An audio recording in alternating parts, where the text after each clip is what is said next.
अगर भारत के पास हो और भरपूर कैपेबिलिटी में हो अगले बहुत जल्द से जल्द, तो भारत को कुछ जरूरत नहीं कि भारत फिर इजराइल का मुंह देखे या किसी और कंट्री का। देखिए, आपने बड़ा अच्छा सवाल किया है और बहुत कई हद तक जो है हम अपने इसमें सक्सेसफुल हो भी रहे हैं। 60% तक हमारा जो है डिफेंस अभी प्रोडक्शन मेड इन इंडिया के अंदर में हो रहा है, इसमें कोई डाउट की बात ही नहीं है।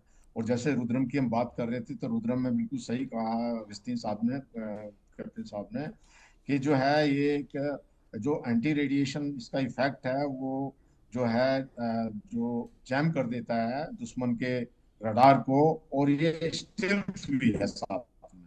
तो अब देखिए थोड़ा सा ये हो जाता है, एक तो अब काफी स्पीड पकड़ी है जब से 2010 से। कुछ ऐसे बोटल नेक्स होते हैं, कोई जैसे आप ब्यूरोक्रेसी को समझिए उसमें आ जाती है। तो ये सब देखते हुए उसमें जो अभी जो फ्रीडम ऑफ वर्क देना बहुत जरूरी, फ्रीडम मतलब जो सामान वगैरह है उसकी कोई कमी ना हो, और जो कई प्रोसेस हैं उनको थोड़ा सा कर दिया जाए, तो ये कमिटमेंट अभी बढ़ता जाएगा। और थोड़ा सा जब इस तरह की बात आएगी, या जब जो है जब थोड़ा सा उनको अब ये पुश किया जाएगा, तो मुझे लगता है कि ये वो स्पीड बढ़ जाएगी, और हम एक टाइमलाइन से पहले या टाइमलाइन को घटा करके चीजों को कर दिया जाए, बहुत अच्छा है। जैसे कि अभी पहले हमारा LCA था, राइट कंपेयर टू, बहुत दिन से चल रहा था, लेकिन अभी उसने थोड़ी गति पकड़ ली है और जल्दी हो जाएगा।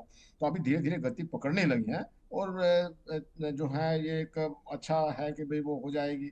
और तो मैं तो बस यही कह रहा हूँ कि हम जैसे मान लिया आपने रुद्रम 4 किया है, 2 और 3 को, तो उसको कमीशनिंग की स्टेज में आना चाहिए ना। तब तो ये है कि भाई हम्म। आपने ठीक है, आप पैरेलल चला दिया, उससे जो एक चीज को अब जब कमीशन कर रहे हैं आप, तो हो सकता है उसके अंदर कुछ आप लेसन लर्न करें, और जिससे कि दूसरे में दुरुस्त किया जाए। अगर आप पैरेलल चलाएंगे तो वो तीनों को ही एक वो या 3 4 इकट्ठी चीजों को चलाने में फिर वो आप जो किसी की कमी है तो उसको सुधारा नहीं जा सकता पैरेलल। ये था मेरा मतलब कहने का। तो हम विकास के दौर में रुद्रम को कितनी जल्दी देख सकते हैं जनरल साहब? देखिए, ये तो यहाँ पे जल्दी दे सकते नहीं, मैं हैं, ये आपके तो जो अनुभव पर साइंटिस्ट बात उसके कर रहा ऊपर हूं। में काम कर रहे हैं। आपका जो डीआरडीओ में अनुभव रहा है, रुद्रम 4 की अगर हम बात कर रहे हैं और रुद्रम 4 के लिए केवल तारीफें अगर निकल रही हैं, तो उन तारीफों को जमीन पर अगर उनकी कमीशनिंग हो जाए तो वो तारीफें और मैं बढ़ती हैं। रुद्रम 4 के साथ साथ रुद्रम 3, रुद्रम 2 और रुद्रम 3 की भी बात कर रहा हूँ। और हम्म। मैंने ये कहा है कि वो भी कमीशन, जब एक कभी कोई वर्जन बढ़ता है, 1 2 3 4 जब हम बढ़ाते हैं, तो एक को हमने कर लिया, दूसरा हम कर रहे हैं। जैसे अभी मान लिया हम ब्रह्मोस की बात कर रहे हैं, कि ब्रह्मोस का जो एक हमने सफल है वो हो गया, अब उसको हम दूसरा वर्जन बना रहे हैं, जिसमें उसकी जो है हम मारक क्षमता, जो रेंज बढ़ा दी जाएगी, जो करीब 1000 तक जाने की उम्मीद है, या 900 किलोमीटर तक चली जाएगी।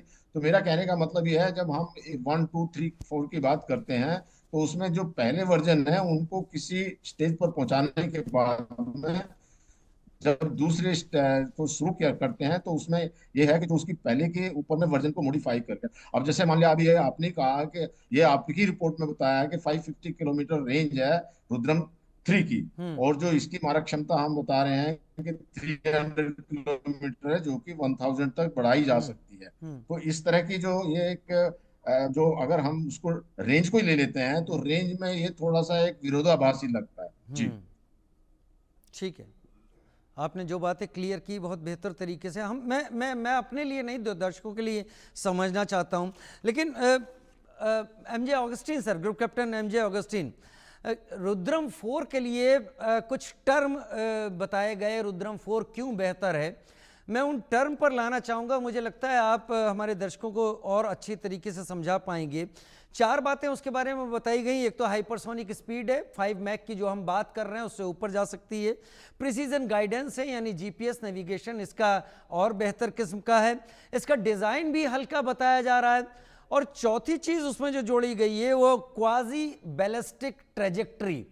ये ऐसा शब्द है जो समझना मेरे लिए भी मुश्किल है, और इसको इसकी एक खासियत बताया जा रहा है।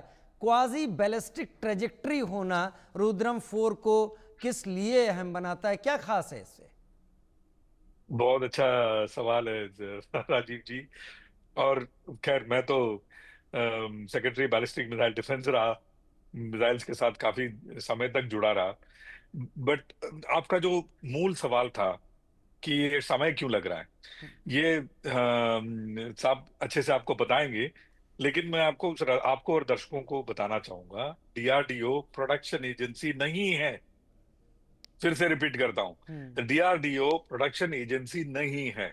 डीआरडीओ सिर्फ टेक्नोलॉजी को बना के उसकी ब्लूप्रिंट्स बनाता है, उसको कैसे बनाना है, वो प्रक्रिया की जो किताबें हैं और डॉक्यूमेंट्स हैं उसको बनाता है, और वो एनवायरनमेंट को दे देता है। एनवायरनमेंट में कौन आते हैं? आपके एचएएल, आपके एडीए, या सिविलियन ऑर्गेनाइजेशंस, जैसे सिविलियन कंपनीज हैं, टाटा, अडानीज। इनको ये हैंड होल्ड करते हैं, मतलब इनके लोगों को लेके आते हैं, सिखाते हैं भाई इसको बनाते ऐसे हैं, और उसके बाद मूव ऑन कर जाते हैं डीआरडीओ दूसरे प्रोजेक्ट पे। डीआरडीओ प्रोडक्शन नहीं करता है।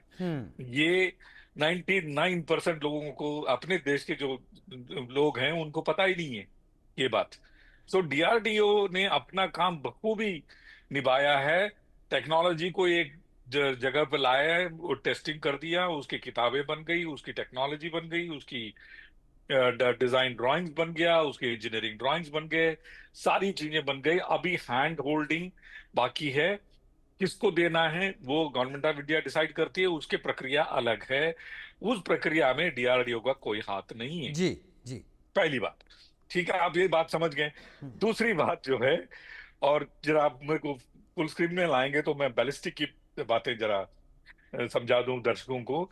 ये बहुत जरूरी है लोगों को ये समझना कि बैलिस्टिक ट्रैजेक्टरी होता क्या है। मैं चाहूंगा फुल स्क्रीन रख लिया जाए ऑगस्टिन विनोद जी आप को थोड़ी स्क्रीन भी देर कर के लिए। लीजिए, बट ये मेरे को और शायद साहब को दोनों बगल में ले आइए, जी जैसे भी जी। है। तो जब तक वो आ रहा है, थोड़ी देखिए सी बैलिस्टिक, समस्या है, आप ऐसे समझा दें, थोड़ी समस्या समझा दें। ठीक है, देखिए बैलिस्टिक ट्रैजेक्टरी ना राजीव जी को, ना मुझे, ना कोई भी इस प्रोग्राम को देख रहा होगा, उसको समझने में इतना सा भी समय नहीं लगेगा, जी 2 सेकंड लगेगा। ठीक है। क्यों? क्योंकि हम भी, आप भी, सब ने अपने बचपन में पत्थर चलाया है। हाँ। हम सब ने किसी न किसी पे पत्थर फेंका ही है कि नहीं? तो ये देखिए, जब हम पत्थर फेंकते हैं, इसको कहा जाता है बैलिस्टिक ट्रैजेक्टरी। ट्रैजेक्टरी। ये बैलिस्टिक ट्रैजेक्टरी है। ये जिस जैसे जा रहा है इसको बोलते हैं बैलिस्टिक ट्रैजेक्टरी।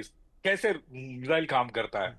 मिसाइल उसके बूस्ट फेज में, जहां जब तक उसके पीछे आग लगी हुई है तब तक वो तेजी पकड़ लेता है, उसके बाद उसकी बूस्ट फेज खत्म हो जाती है, उसका बूस्टर गिर जाता है, उसके बाद वो जिस तरह से पत्थर फेंका है उसी तरह से जाता है। क्वाजी बैलिस्टिक ट्रैजेक्टरी का ये मतलब है, इस ये रुद्रम में 2 रॉकेट्स। पहला रॉकेट जो है उसको, जैसे मैं या राजीव जी पत्थर फेंकते हैं तो हम शुरू में एक बूस्ट दे देते हैं ना पत्थर को, ठीक है। तो उस तरह से हमने एक बूस्ट दे दिया। उसके बाद वो बूस्टर या तो गिर जाएगा या बंद हो जाएगा। उसके बाद वो जाएगा, जैसे हमने जिस तरह से पत्थर फेंका है, जिस तरह से हमने किसी के ऊपर पत्थर फेंका है, लेकिन लास्ट मिनट में क्या करेगा, फिर से एक और बूस्टर ऑन हो जाएगा। अच्छा। ऑन होकर के वो अपने एनिमी को ढूंढेगा एक कोण में, 60 डिग्री कोण में, बिकॉज ये डिएड करना है इसने, डेड करना है एनिमी रडार को। वो 60 डिग्री ठीक कोण है। में कोई भी रडार हो उसको ढूंढेगा, और उस पे अगर दाएं बाएं ऊपर नीचे जाना हो मैं जाके समझ मारेगा। गया। लेकिन पता नहीं क्यों मेरे पीसीआर से कमांड आ रही है, समय थोड़ा कम है, और आपने जो बताया 2 बूस्टर रॉकेट का इस्तेमाल, और दूसरा बूस्टर असल काम करेगा, इसलिए क्वाजी बैलिस्टिक ट्रैजेक्टरी हो जाता है। शब्द बहुत अलग है, मेरे दर्शक जरूर समझे होंगे, और कुछ तो पत्थर मार के ट्राई भी कर रहे होंगे कि ट्रैजेक्टरी यही है कि नहीं है। बहुत धन्यवाद MJ Augustine Vinod sir, group captain, और major general JK Bansal sir, आप दोनों का हमारे साथ जुड़ने के लिए। और अब आगे